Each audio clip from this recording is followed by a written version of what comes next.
Hey guys, Youngblood with you, and today I wanted to cover a topic I've seen many struggling with and really just asking for help either on Reddit or Spectrum and in-game itself, and that's really just rock mining.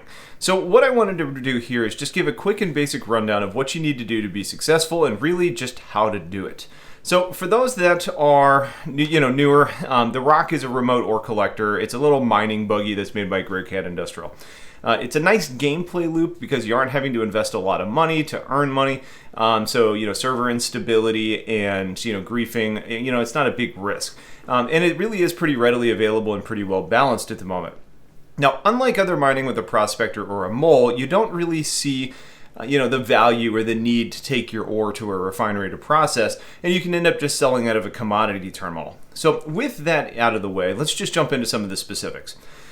First off, if you haven't purchased a rock with real money, you can easily get one in the verse. You can actually just buy one outright from the New Deal store in the TISA spaceport at Lorville, and it's only going to cost you 172,000 UEC, which all things considered, for a little money-making buggy, it's a hell of a deal.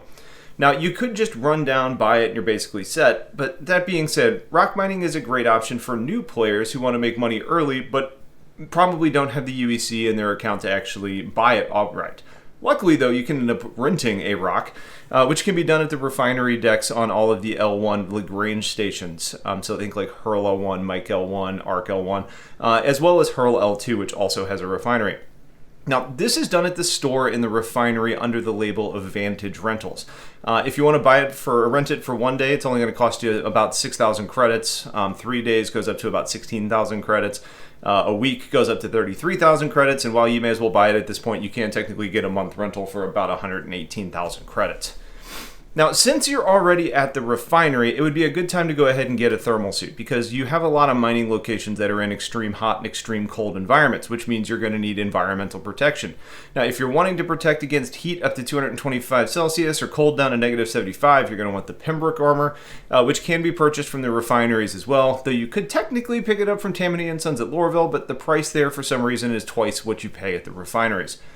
For this suit, it'll cost you 5,165 UEC, and it's listed in the undersuit category. And then the helmet goes for another 2,525 UEC. Now, if you want to get protected from extreme cold, though, that's going to be your Novikov suit, which can pick up at different locations, but specifically the cargo decks at the major orbital stations, such as Port Tressler, Everest Harbor, or Bajini Point. And that goes for a price of 10,330 UEC for the undersuit and 5,050 for the helmet. And that's going to protect you from kind of the opposite, 75 Celsius, all the way down to negative 225. So now that you're able to pull a rock and you're kitted out for the cold or the hot, you need to know where to pull it from.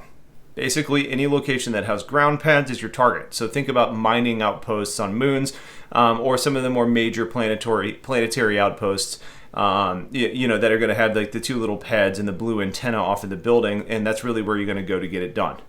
You go in there, you interact with the terminal, you pull the rock out, you get it loaded up.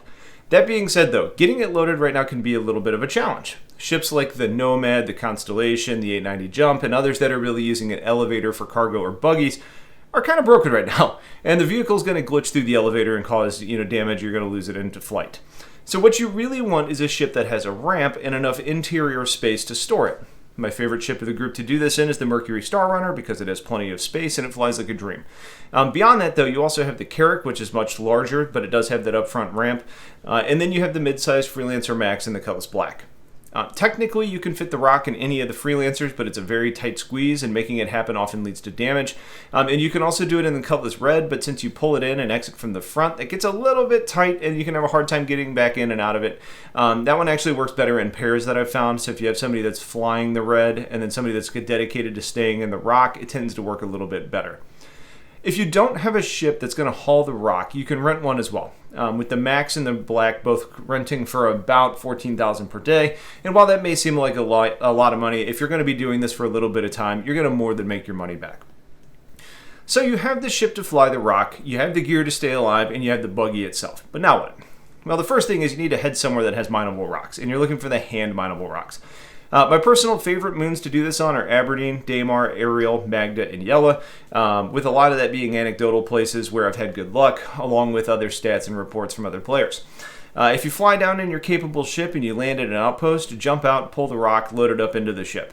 You get back to the pilot's seat of your ship, you start flying around, and you're going to look for diamond icons on your HUD passively, or if you hit tab and you use your right mouse, you can start using your scanner and pinging. If you're looking for mineable rocks, they're typically going to be in smaller boxes. Now, once you actually see the markers for items, fly towards them, and if you see like it looks kind of like a rock type of icon, it's going to be too big for your rock buggy to break. But what you want to find is the diamond icon, which is the indicator for hand minables, which the rock is going to be focusing on harvesting. Once you approach the diamonds, you can then start scanning them using the right mouse button and then the tab scanner menu. And what you want to find is hadnite. Now, Dolivine is going to be the most common one, and while you can make money, the value is very low. So you want to stick to hadnite, which does spawn frequently enough that it's worth continuing to look for. Once you find the hadnite, ideally in clusters of 3 or more, you can find a safe landing zone, set it down, head to the cargo area, open the ramp, and take your rock out. Now, as far as actually mining, you're going to use the HUD to find the rocks that are silhouetted. You approach them and you hit M to engage your mining mode, which will extend your mining laser. It's also worth noting that when you're done mining, hit M to retract it because it makes it harder to load into your ship and you can damage your rock. From there, you should default to mining mode, and you hit the left mouse button to engage the laser, and you use the scroll wheel to increase the laser's power. You want to use the gauge on the right side of the HUD to creep up and stay in the green section until that horizontal bar fills up. Now, if you take it too much into the red, you're going to get an explosion, which can damage or kill you in the rock. If you overcharge it, back it off or turn the laser off until the red goes away before you actually break the rock, otherwise you get that overcharge. The general feel for when you're mining is that you're going to need to get it close to full laser throttle to start, but then as you back it down, as you get close to that green zone, you can back it down a little bit, and then once you're in the green zone, you typically have to feather it up or down to stay in there. After it's broken, you're going to see the shards on the ground indicated by little diamonds. You right click on your mouse to swap over to extraction mode. You hit left click to turn it on, and then you kind of suck up the ore and it's in your storage. So now that your rock is all filled with ore, it's time to sell. Now, since you picked a location that's close to a mining outpost, it's easy to either drive back if you just drove out there, or you can load it back into the ship and fly back. You want to go to the building that has the banana-looking antenna on top that has the label storage over the door. You go inside, you interact with the terminal to sell from the rock in your list. And you can also opt to do this at admin's offices on stations, like Port Alizar or an orbital station, or if you're really feeling up for a journey, places like Lorville can be leveraged as well. But that's going to cut into your profitability as you're spending more time to make that happen.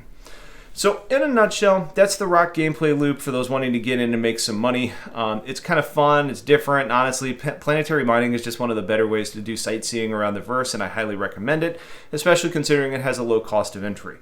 So if you have questions on any of this, please let me know. Otherwise, I appreciate you all watching. Stay tuned for a lot more coming soon. Have yourselves a wonderful day, and take care.